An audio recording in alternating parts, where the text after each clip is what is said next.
buys this old place in the country, Kingsdean, the derelict estate around the dower house where he'd grown up. He pulls down the old mansion and builds this great new pile and brings his bride back to live there. They seem so devoted, although Louise knows nothing about the tobacconist's daughter, who's now married the village chemist. Harry gives her a wide berth, uses boots in town instead. Very wise. So, everything's happy, until one day, they're out riding, and this horrible old woman jumps out into the road cursing at them, waving her fist. Harry laughs it off, says it's old Mrs. Murgatroyd, the wife of the caretaker of Kingsdean. She's been a bit mad since her husband died, and is angry at the old house being pulled down. Louise isn't laughing. She thinks the old woman has cursed them, and from then on, she feels like the whole place is cursed. Now, after a few more run-ins with Mrs. Murgatroyd, Louise wants to sell up. Harry won't hear of it. Says he'll arrange for the old woman to go out to America and stay with her long-lost son. Louise thinks they'll live happily ever after now. But 3 days later, when Louise is out riding alone, the old woman jumps out again, and this time the horse bolts. Louise is thrown off, the old woman runs away. Harry runs out, takes Louise in his arms, but it's too late. She's dead. A terrible accident. Very clever murder. By Harry, of course, colluding with the old woman. But how could he be sure that the accident would kill her? How could the police make it stick? I'm stuck. Well, the accident didn't kill her. That much is clear. Is it? Well, I suspect Harry paid a visit to the village chemist and got his old flame to equip him with a syringe of something so that he could finish the job off when he took Louise in his arms. Yes. Well, so even if the old woman escaped and Harry was set to inherit his wife's fortune and marry his true love, an astute detective might push for an autopsy. And discover Strafanthin. But even without that, Harry would have to cover his tracks, kill the old woman. So, that's when he could make his fatal error, which gets in court. Then the Strafanthin seals it in court, and we end happily ever after with a hanging. Marvellous. I don't know how you do it, Raymond, spending all day cooped up in there with these pretend people. The job I had you to talk to. Thank you, Aunt Jane. Thank you, Raymond.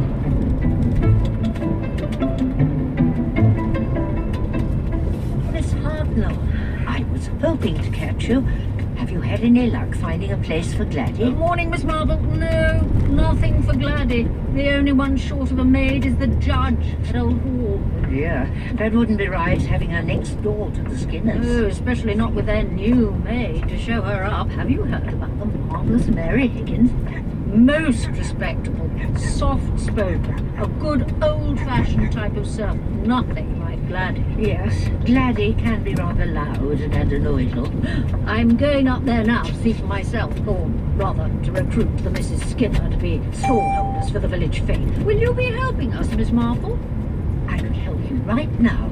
I'm on my way to Old Hall via the post office. I can talk to Lavinia about the fete if you like, save you the journey. Oh, you should go and talk to my nephew. He's a famous writer, Raymond West. He might give a reading at the fete if you ask him nicely. Oh, my. Well, I'd heard you had someone to stay, but I had no idea it was Raymond West.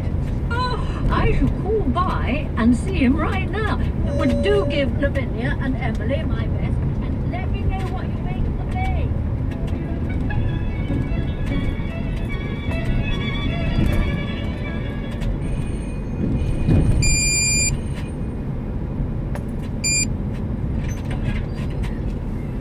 Good morning, ma'am. Are you here to see Miss Lavinia? Oh, you must be Mary. That's right, ma'am. If you could just come through. May I take your umbrella and coat? Oh, thank you. I'll keep my bag with me. Oh, what a nice surprise. Come on through. Mary, can you fetch us some tea? I won't be long. I'll go and see to Miss Emily then, ma'am, if there's nothing else. Nothing else. Thank you, Mary.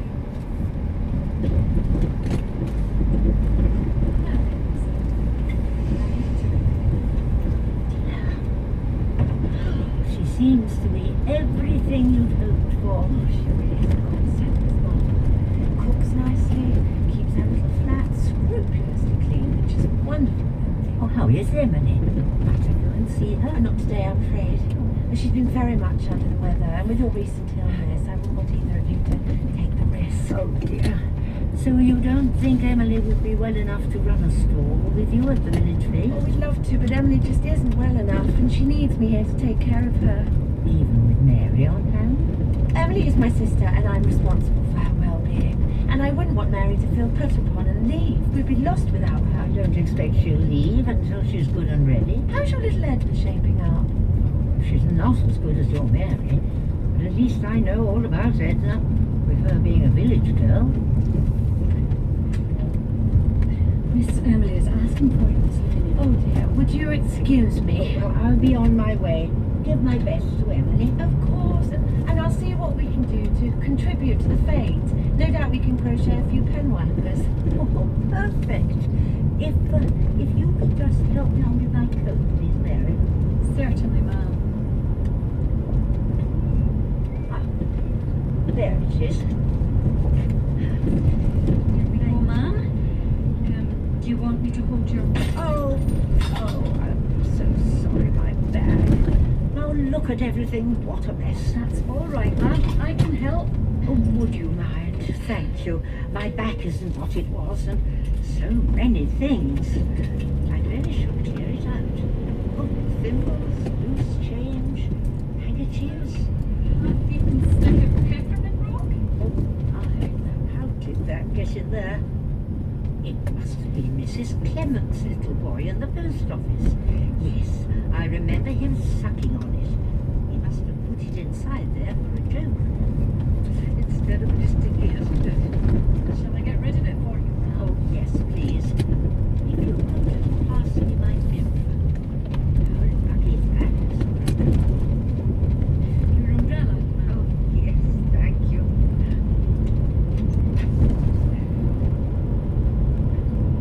Thank you, Mary. Really, perfect. Good day, ma'am.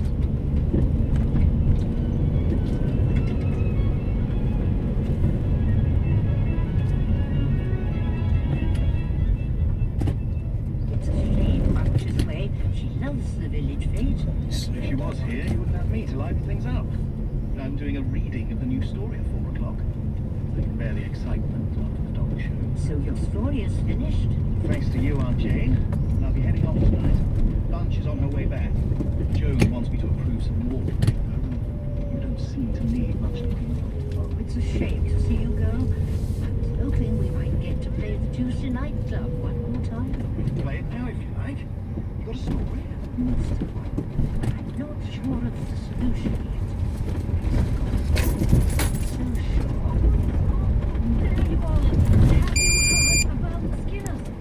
They've been robbed by that so-called a common thief.